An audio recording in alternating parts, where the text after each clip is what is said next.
Hello, Paul here in Nashville, Tennessee. It's April 18th, 2014, and I'm going to talk to you about the hardwoods in the Nashville Basin. The Nashville Basin is an area of elevation maybe 500 to 700 foot above sea level. And Nashville, Tennessee is just an amazing place in that we have some of the best hardwoods in the world. When this area was clear-cut in the 1890s, they said that these trees were the best in the world. There were huge trees here. There were trees that were 7-8 foot diameter, even bigger, of all different varieties. And we have a lot of rolling hills in the Nashville area, and they tend to grow well in the bottomlands by the creeks.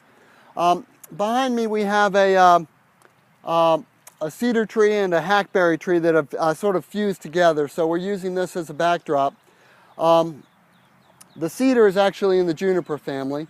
It's a eastern red juniper, and then the hackberry is also called the sweetberry, and the birds really like it.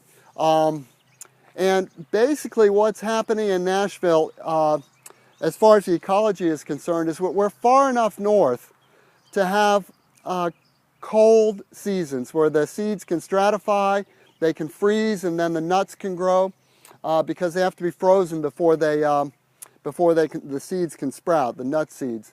And so we're far enough north to have the cold weather and to have a lot of deciduous trees and a lot of nut-bearing trees. Nashville, Tennessee is known for its nut-bearing trees. We have a lot of oak trees. We lost the chestnuts in the 30s, but they were very prevalent here. A lot of American black walnuts and a lot of fruit trees, a lot of pears, cherries, butternuts, beech trees, those kinds of trees. And so we're also far enough south to have a really intense growing season. It's a very long season. It's starting right about now, right about early April, mid-April, and then it'll go till mid-October.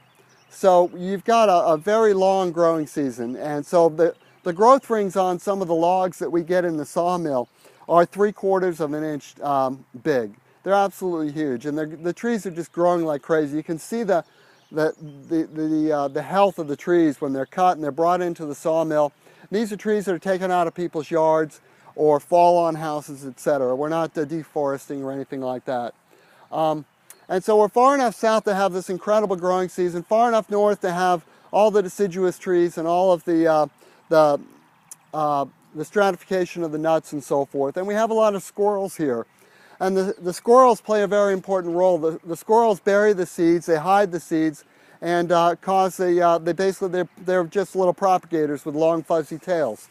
So I wanted to just give you a little bit of an overview of why hardwood trees do so well in Nashville, and why Nashville is, or the Nashville Basin I should say, which is a pretty big square mile area in terms of square miles, and why that Nashville Basin is just so prolific in the presence of hardwood trees. And so thank you for watching today. We'll stop there, over and out. Thank you.